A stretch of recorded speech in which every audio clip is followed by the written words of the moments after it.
বাংলা রচনা একজন ফেরিওয়ালার আত্মকথা। আমি একজন ফেরিওয়ালা।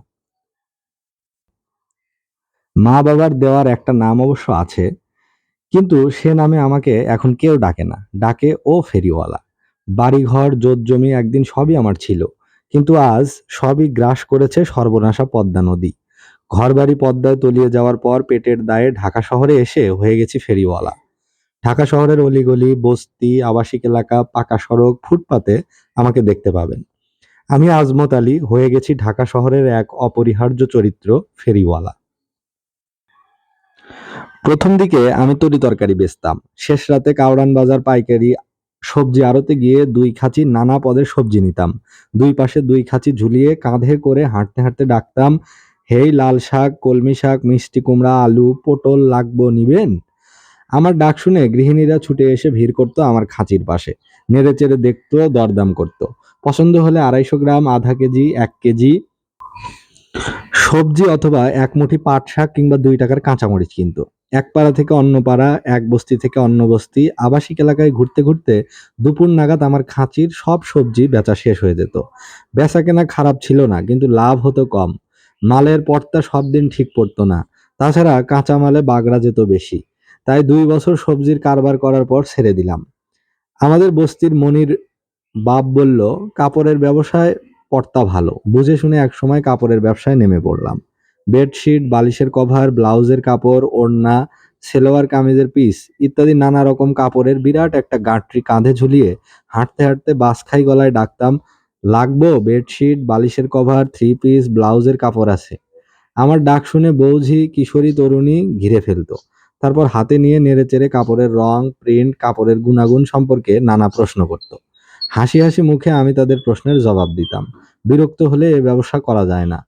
ফেরি করে কাপড় বিক্রির ব্যবসা খারাপ ছিল না, কিন্তু কাঁধে করে এত বড় বোঝা নিয়ে বয়ে বেড়ানো বেশি দিন সহ্য করতে পারিনি। এখন আমি ঠেলাগাড়ি করে হরেক রকম জিনিসের ফেরি করি। থাকি মিরপুর বস্তিতে। আমার বউ বাসায় বাসায় ছুটা কাজ করে।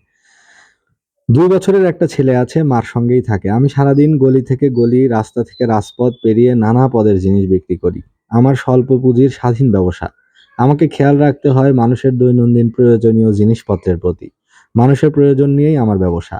আমার কাছে পাওয়া যায় হাঁড়ি-পাতিল, বাসন-কোসন, তৈজসপত্র, প্রসাধনী, মাথার তেল, হরেক রকম খেলনা, চুলের ফিতা, ক্লিপ, নেল পালিশ, জুতার কালি, টুথব্রাশ, ছাইদানি, সংসারের টুকিটাকি সবকিছু।